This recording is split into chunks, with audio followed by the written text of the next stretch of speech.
বাংলার আবাস যোজনা বা বাংলার বাড়ি প্রকল্পে রাজ্যে 10 লক্ষ নতুন নাম যুক্ত হয়েছে এবং উপভোক্তাদের দ্বিতীয় কিস্তির 60,000 টাকা বিতরণের কাজ চলছে।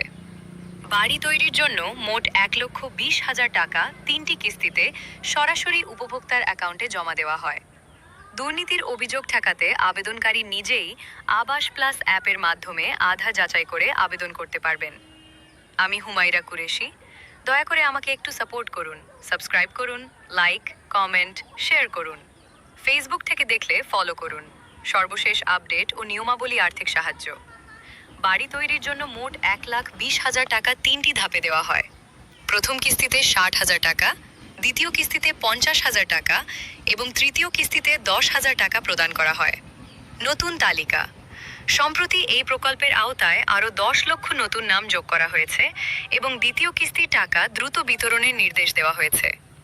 যাদের পাকা বাড়ি নেই তারা গুগল প্লে স্টোর থেকে আবাস প্লাস অ্যাপ ডাউনলোড করে নিজেই নিজেদের নাম নথিভুক্ত বা সার্ভে করতে পারবেন। আধার ভিত্তিক যাচাই। পুরো প্রক্রিয়াটিতে স্বচ্ছতা আনতে ফেস রেকগনিশন বা আধার কার্ডের মাধ্যমে মুখ যাচাই পদ্ধতি ব্যবহার করা হচ্ছে। আপনার এলাকার আপডেট জানুন সরাসরি পশ্চিম মেদিনীপুর জেলা প্রশাসনের পোর্টাল পশ্চিম মেদিনীপুর জেলা স্কিম থেকে। আপনার এলাকার প্রকল্পের বিস্তারিত তথ্য দেখতে পারবেন। পালা বদলের রাজ্যে ফের চালু আবাস যোজনা এবং বাংলার বাড়ি কাজের অগ্রগতি নিয়ে আলোচনার একটি ভিডিও। আপনি কি নতুন আবেদনের যোগ্য কিনা তা নিয়ে বিস্তারিত জানতে চান, নাকি আপনার পুরনো আবেদনের স্ট্যাটাস চেক করতে চান? জানালে আমি সে অনুযায়ী আপনাকে পরবর্তী পদক্ষেপ জানাতে পারবো। আমি হুমায়রা কুরেশি।